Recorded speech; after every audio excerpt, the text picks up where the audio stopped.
Hello, and welcome to another episode of the Melanin Reset Podcast.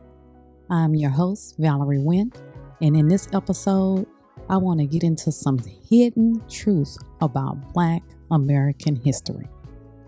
These are some keys to unlock some of the questions you may have about why so much hatred, violence, and racism has been directed towards us and coming from white Americans.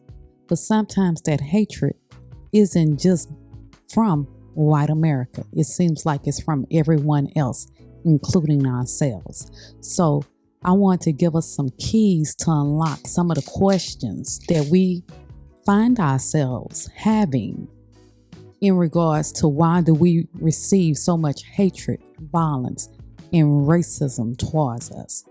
So let me ask you this. Have you ever wondered if America was truly built on white supremacy? And do you ever wonder why Black African Americans say that there are two Americas?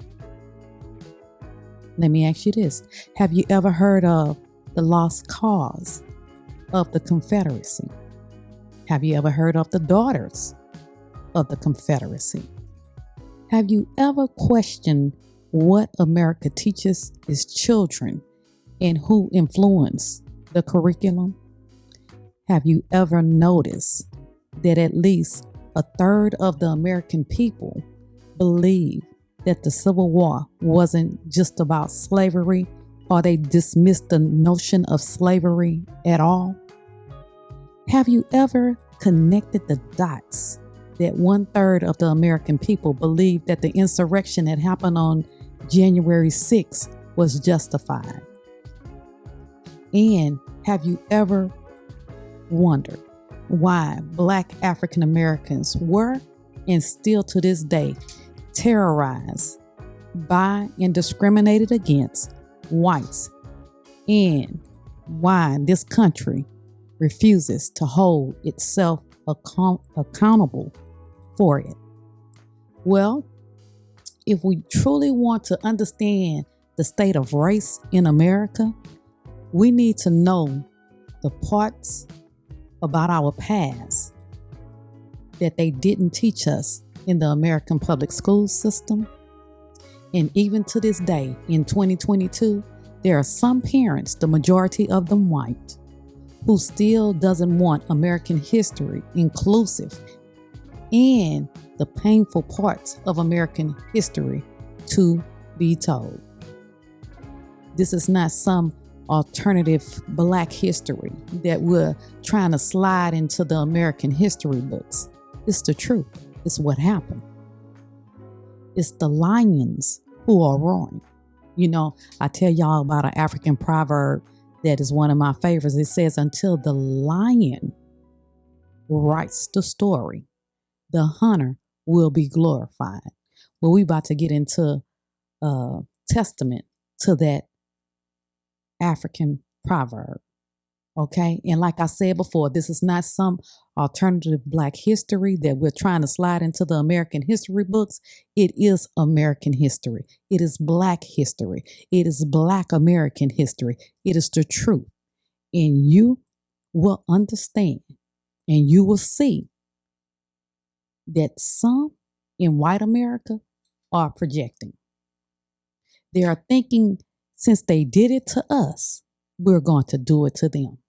They're thinking with a vengeful mindset. So lend me your ear because I'm about to talk about it. So one day I was heavily invested in a Facebook debate about Juneteenth. And one white guy came on the post and he wrote, I don't hate the holiday.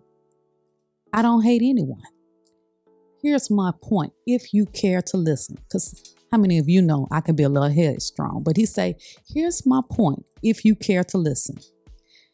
You want to create a holiday to celebrate the end of slavery, yet destroy historic Civil War monuments and rename schools around the nation.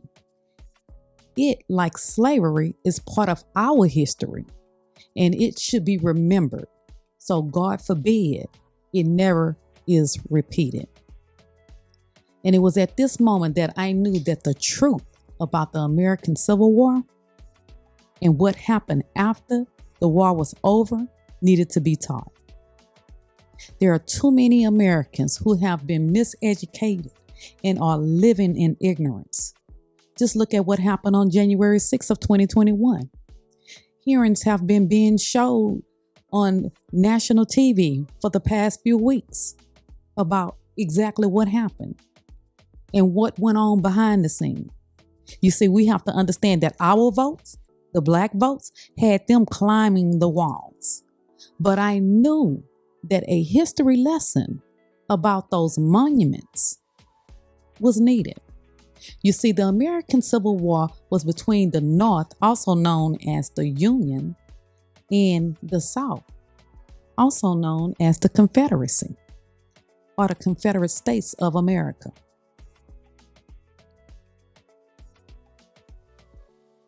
With the election of President Abraham Lincoln, 7 states seceded from the Union and formed the Confederacy, or what we know as the Confederate States of America.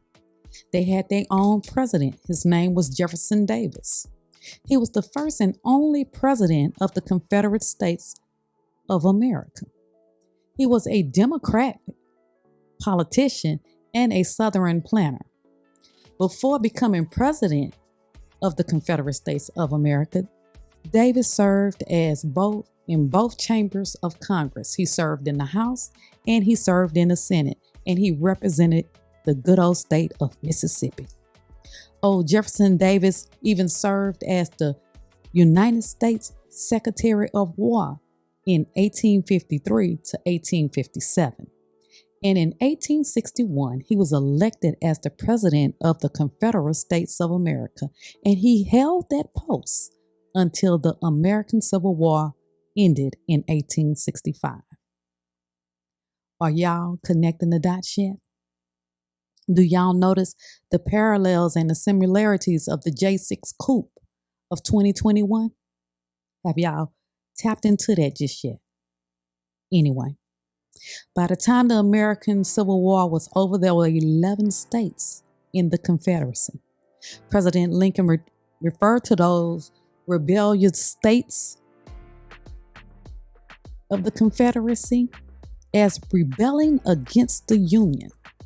And those states included Virginia, North Carolina, South Carolina, Tennessee, Georgia, Florida, Alabama, Mississippi, Arkansas, Louisiana, and Texas.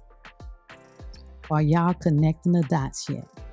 Have you noticed that the states that were part of the Confederacy are the very same states causing all the problems in America right now? From suppressing voting rights of Black African Americans and other marginalized groups to wanting to control the history being taught in the school system to the kids, calling it critical race theory or CRT.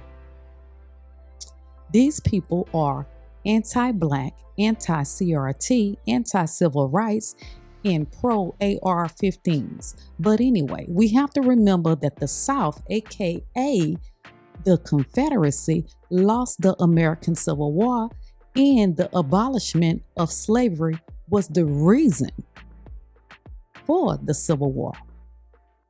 But the Confederacy wants you to believe something different. They lost the American War. Okay? The Confederacy didn't want to abolish slavery. They didn't want that to become the law of the land. But they lost the American Civil War because they were outmanned and out-resourced. Let me say that again. They lost the war because they were outmanned and out-resourced. Okay?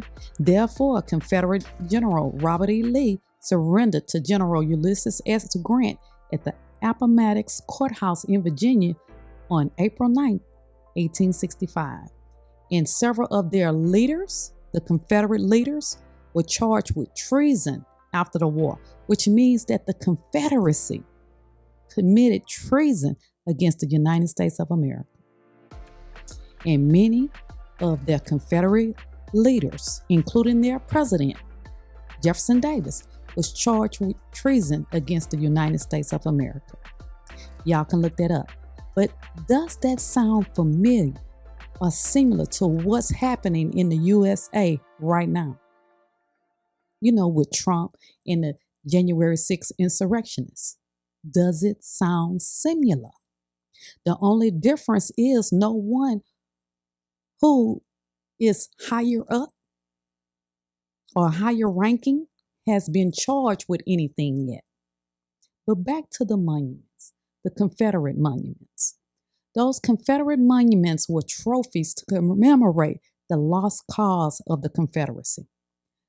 Those monuments were erected and put in place in the early 1900s or throughout the 1900s in the South after the Reconstruction era, decades after the Emancipation Proclamation, which went into law in 1863. Those monuments were put in place by an organization called the United Daughters of the Confederacy, or what we call UDC, the United Daughters of the Confederacy. So who was the United Daughters of the Confederacy? The United Daughters of the Confederacy was made up of elite Southern white women who were descendants of those who served in the Confederate Armed Forces or government. And it was made up of those who gave their loyalty, who showed loyalty and support to the Confederacy, whether it was done privately or publicly. The UDC, United Daughters of the Confederacy, was formed in Nashville, Tennessee in September of 1894. That was a long time. That was at least 3 decades after the Civil War. But the purpose of this organization was and is to commemorate and preserve the history of the Confederacy or the South. The UDC played a substantial role in spreading a false narrative about the role of the Confederacy in history. Okay? And the part that the Confederacy played in the American Civil War. The false narrative is called the lost cause, and it downplayed slavery as being the cause of the Civil War, and it played up states' rights. Y'all been hearing that a lot if you're paying attention to what's going on in the political arena in this country. States' rights. It played up states' rights as the reason for rebelling against the Union. And understand, 30 years after the Civil War, the UDC aspired to transform the truth. Now, transform the truth. Y'all know what that means. They aspired to lie, but they aspired to transform the truth about the Confederacy military defeat into a political and cultural victory where states' rights and white supremacy remained intact. They perpetuated a false narrative that they were good slave owners, that enslaved African people were content being enslaved, and that they somehow bettered the lives of the enslaved African people. Now, just to be clear, no human being alive would ever be content being someone else's property. And to believe that's willful participation in ignorance. But to justify their mindsets and their behavior, they painted this false narrative. And they painted the narrative that Africa, the continent of Africa, was wild, uncivilized, and barbaric. They did this. The United Daughters of the Confederacy is probably best known for its erections of the monuments to honor the Confederates' cause. It is estimated that up to 700 or more statues, markers, and buildings were erected across the South and other parts of the United States of America as a result of this organization's efforts. Another part of their efforts was to indoctrinate generations with the lost cause ideology. There's an old saying that goes, the North won the war, but the South got to write the history. Let me say that again. The North won the war, but the South got to write the history. That phrase is very telling of who America is as a nation. The United Daughters of the Confederacy formed committees across the South just to have a hand in writing of the curriculum and the textbooks going into the schools. In other words, they tried to whitewash history. They rewrote it. The United Daughters of the Confederacy, make no mistake about it, they were ultra racist, and their false narrative found favor with white supremacists, since white supremacists believe that the white race is better than all other races and should have control over other races. The United Daughters of the Confederacy played a significant role in spreading and perpetuating the lost cause myth. For them, it was an alternative reality. Does that sound familiar? Alternative reality. We heard that a lot with the Trump administration and presidency. So most historians view the lost cause ideology as a mythical interpretation of the American Civil War to preserve the honor of the South while justifying slavery. This ideology became the philosophical foundation and justification for the racial violence, the racial terrorism, and the radical reversal of the Reconstruction era, and the spread of white supremacy, which opened the door wide open throughout the nation for the Jim Crow era. Remember, the goal of the American Civil War was to abolish slavery and to perfect the Union. In President Lincoln's own words to Horace Greeley, he said this. He said, "As to the policy I seem to be pursuing, you say, I have not meant to leave anyone in doubt. I would save the Union. I would save it the shortest way under the Constitution. The sooner the national authority can be restored, the nearer the Union will be the Union as it was. If there be those who would not save the Union unless they could at the same time save slavery, I do not agree with them. If there be those who would not save the Union unless they could at the same time destroy slavery, I do not agree with them. My paramount object is this struggle is to save the Union, and is not either to save or to destroy slavery. If I could save the Union without freeing any slave, I would do that. And if I could save it by freeing all of the slaves, I would do that.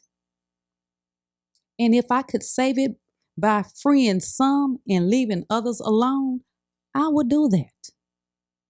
What I do about slavery and the colored race, I do because I believe it helps to save the Union.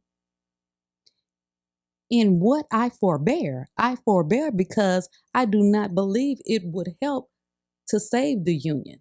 I shall do less whenever I shall believe what I am doing hurts the cause, and I shall do more whenever I shall believe doing more will help the cause.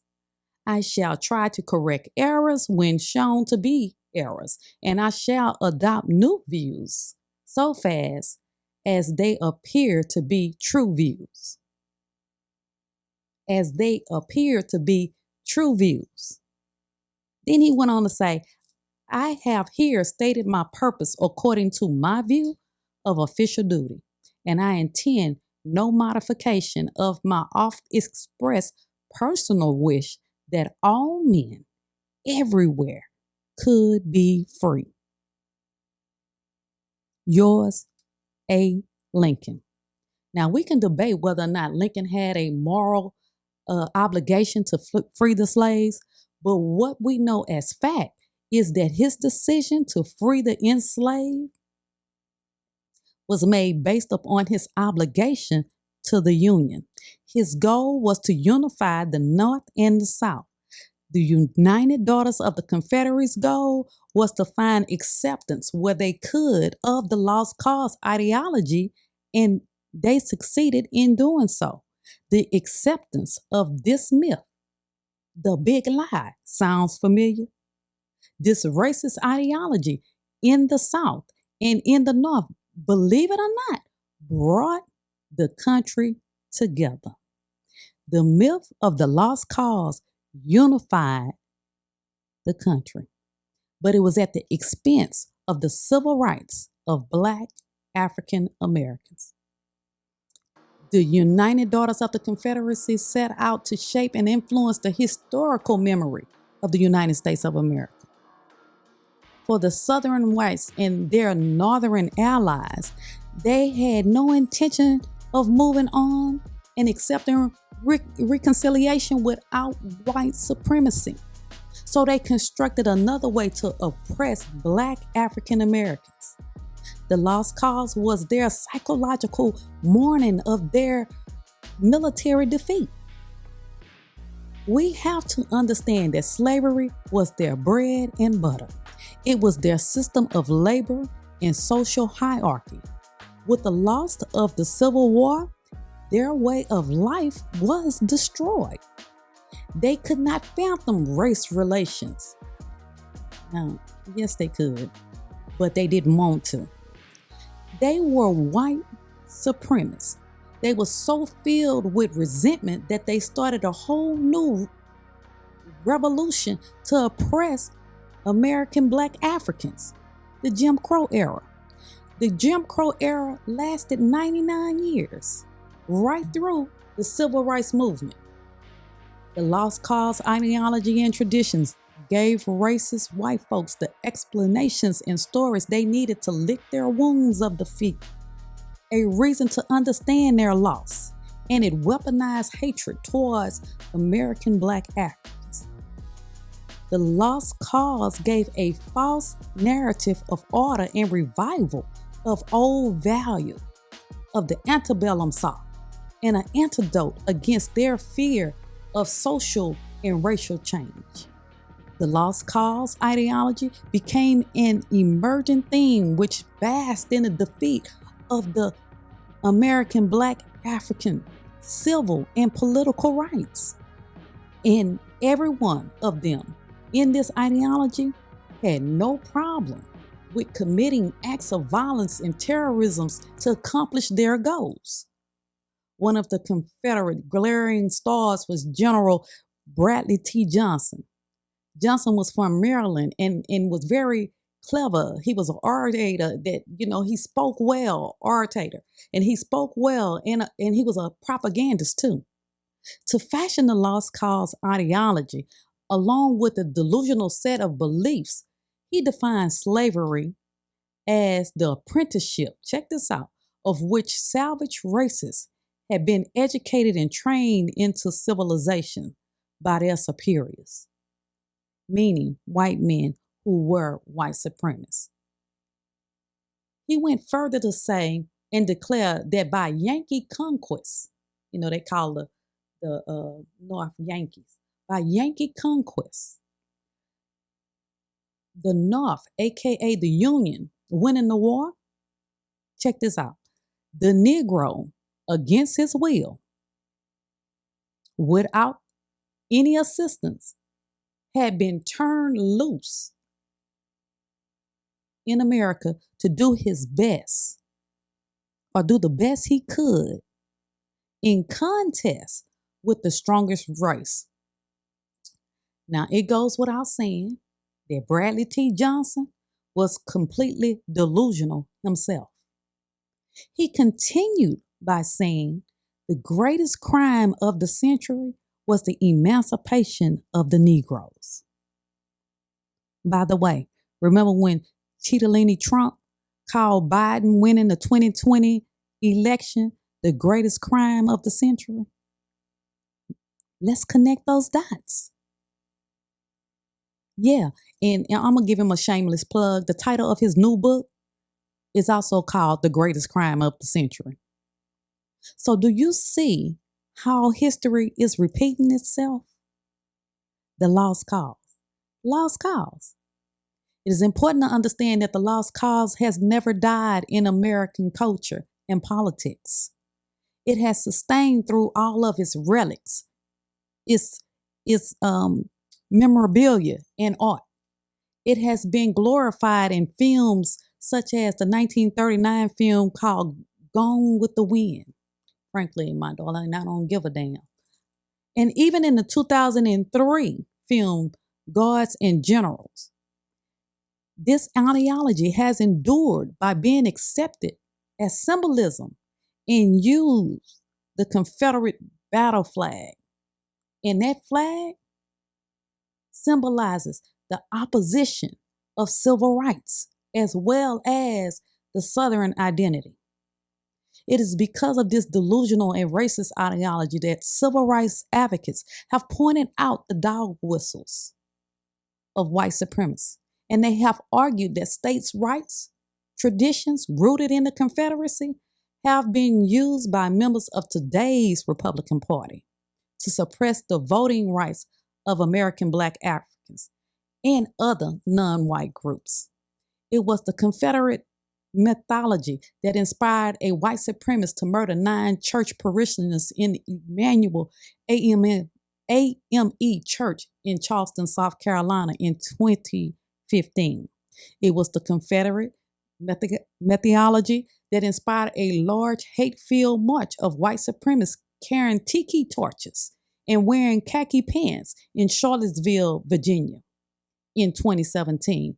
It was the Confederate mythology called the Great Replacement Theory that inspired a mass murder of 10 Black African American supermarket shoppers in a predominantly Black neighborhood located in Buffalo, New York, just this year in 2022. A white supremacist drove there to commit racial terror. So are you connecting the dots? The Confederacy has been a problem in America because America did not take the time to restore the foundation of America after the Civil War.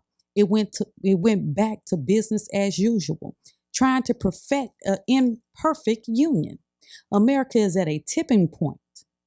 We remember in 2020, Black people in America saying enough is enough after the broad daylight state-sanctioned murder of George Floyd. That season of reckoning is still upon us. A paradigm shift exploded, and the citizens of the global majority rose across the world. Now America, specifically in Anchorage, Ohio, is starting to tug on its own rope again with the killing of Jalen Walker, a 25-year-old Black man who was running for his life and was shot 60 times by police officers who fired a total of 98 bullets, 60 of them hitting Jalen. The young man was unarmed with his back facing them, so he was no threat. The 8 police officers, became the judge, the trial, and the jury, and they executed this young man for what? A traffic violation? Miss me with that. This was an execution or initiation into white supremacy ideology as its thesis. His death was yet another reminder of the symbolism and relics of America's racist past that needs to be dealt with. Racism and white supremacy is not business as usual. And change needs to happen sooner rather than later. Case in point, the United Daughters of the Confederacy, their memorials, their statues, their relics needed to come down. And they're still coming down. Names of schools are still being changed because the Confederates were traitors. They committed treason. Those who were and are still against them coming down, and those who made the Black Lives Matter movement into a political ideology with no love for Black life, are the ones who rest and align with that racist ideology. No matter how many times it has been proven to be false, the lost cause has endured as a racist mindset and political ideology in opposition of the multi-ethnic nation America is evolving into. The fight continues. The fight continues. So be sure to comment and let me know your thoughts below. This has been the realest homegirl, Valarie Winn, and I will talk to you all on the next Melanin Reset podcast. Peace.